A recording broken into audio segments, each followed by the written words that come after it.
हम बकवास पर आपको खुशामदीद।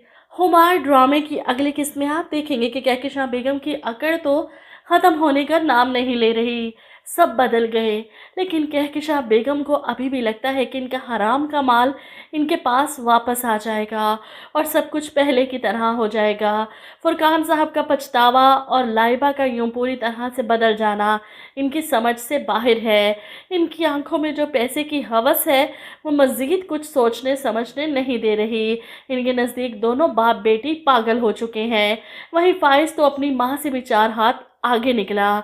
जिस तरह बदतमीज़ी से वो हरीम के वालिद के घर में इनसे और हरीम से बातें करके गया है, मुझे तो समझ नहीं आ रही कि हरीम से टूट कर मोहब्बत करने वाला इस कदर बदगुमान होकर सख्त दिल कैसे हो सकता है कि इसे हरीम की मासूमियत और इसके आंसू नज़र ही नहीं आ रहे, सिर्फ दिखाई दे रहा है तो नासिर और माँ का दिखाया हुआ झूठ।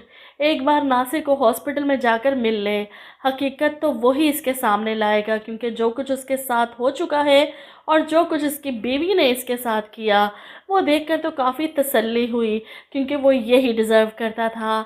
अब सिर्फ एक सच फ़ाइज़ के सामने आने की देर है। इसका पछतावा, इसका रोना, हरीम के सामने गिड़गिड़ाना, सब कुछ देखने को मिलेगा। लेकिन अच्छी बात है कि हरीम अपनी ज़िंदगी में आगे बढ़ जाए, क्योंकि मुदस्सर साहब की वालदा भी फ़ैसला कर चुकी हैं कि वो हरीम के घर अपने बेटे का रिश्ता लेकर जाएंगी। इस बात के लिए वो मुदस्सर को भी राज़ी कर रही हैं। अपनी माँ की खातिर मान जाओ इस रिश्ते के लिए। अब मुदस्सर अपनी माँ से क्या कहे कि वो अभी भी फ़ाइज़ के साथ जुड़ी है। एक शादीशुदा लड़की के घर रिश्ता लेकर जाना कहाँ की अक्लमंदी है।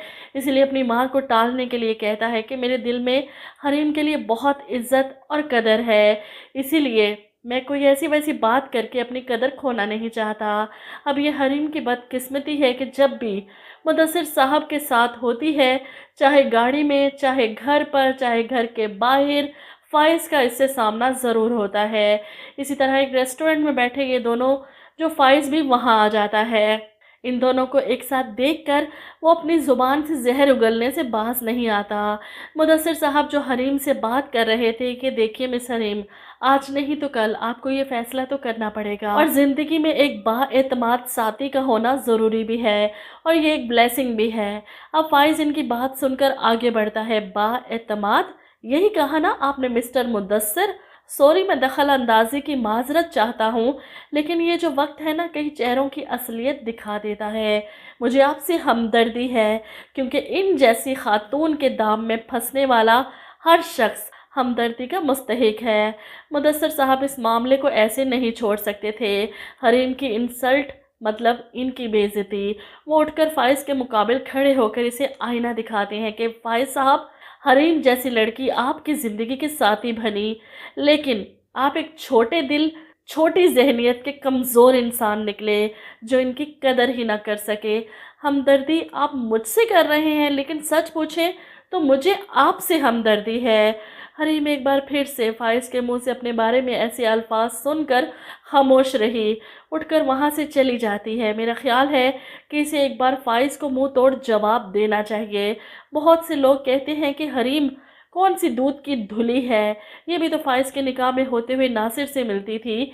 क्यों नहीं नासिर की असलियत बताई फ़ाइज़ को? अब हरीम के साथ जो सिचुएशन थी, जिस तरह नासिर इसे ब्लैकमेल करता था, इसकी वीडियोस दिखाकर कोई भी बीवी हरीम जैसा ही कदम उठाती, इसमें कोई इतनी बड़ी बात नहीं थी। और फ़ाइज़ जैसे कम अकल और कम ज़र्फ़ को बताने का फ़ायदा भी कोई नहीं था। तरस आता है ऐसे लोगों पर जिन्हें मोहब्बत तो करनी आती है लेकिन निभानी नहीं आती।